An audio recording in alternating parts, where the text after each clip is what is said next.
আরে ভাই বলে কয়ে ভিডিও স্টার্ট করবি তো, দেখো ভিডিও স্টার্ট করে দিয়েছে। এরকম ভাবে কেউ ভিডিও স্টার্ট করে মাথায় ফেটটি বেঁধে বসে গেছি মাছ কিনতে, আর এরকম ভাবে ভিডিও করতে স্টার্ট করে দিয়েছে। ছি। বেছে বেছে কিন্তু বড় বড় পার্শে মাছগুলো তুলছে বাবু। ওফ, অনেকদিন পর পার্শে মাছ খাওয়া হবে আজকে। আর এই দেখো বাবুর হাসি থামছে না, মাছ কি মাছ। সে তো কেনা হয়ে গেল, এবার চলো ইলিশ দেখি। ইলিশ তো বন্ধু শেষ হয়ে গেছে, ছোট্ট ছোট্ট ইলিশ রয়েছে, এগুলো তো আমরা নেব না। তারপরে চলে গেলাম অন্য মাছ দেখতে। আরে ও কাকা একটু সাইড দিন না, সাইড। আরে এই দেখো কত বড় বড় মাছ, কি মাছ এটা জানি না, নাম জানি না, কি মাছ বল। তোমাদের যদি জানা থাকে অবশ্যই কমেন্টস করো।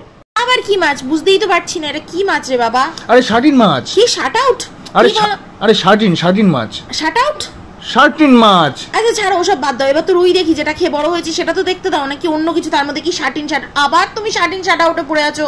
অন্য কিছু বলো, অন্য কিছু দেখাও।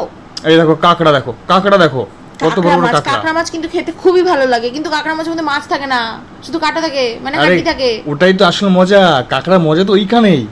তা তো নাও কাঁকড়া মাছ নাও। না থাক, আর আজকে কাঁকড়া মাছ নেবো না।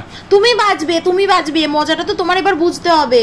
তুমি কি করছো এখানে? আমি এখানে মদন নিতে এসেছি, মানে তোমাকে দেখতে পেয়েছি, তোমার ছোট ভাইকে, তারপর বললাম তোমাকে এখানে কেন নেবো, ঠিক আছে তোমার তো পেয়ে গেছি, দরকার নেই মদন নেওয়ার, থাক। এই দেখো জিলিপি, দেখেছো? তোমার শুধু প্যাচে গন্ধ লাগে, তোমার প্যাচ দেখলেই সেখানে চলে যাও না তুমি। জিলিপি দেখে তুমি এখন হাঁটছো কেন? সরো তো, আমি এখন জুতো কিনবো, হাঁটছি মানে আমার জুতো ছিঁড়ে গেছে, বা জুতো নেবো না নাকি, সেটাও তুমি ভিডিও করবে? আহা দেখেছো, খসলো তো, কেমন লাগে? এই তো সেই মদন তুমি নিয়েই ছাড়লে, দুটো মদন, বাপ রে বাপ, একটা মদনে হয় না। কি করবো, একটাতে তো পেট ভরে না। পেট ভরে না, আসলে তুমি তো একটা মদন।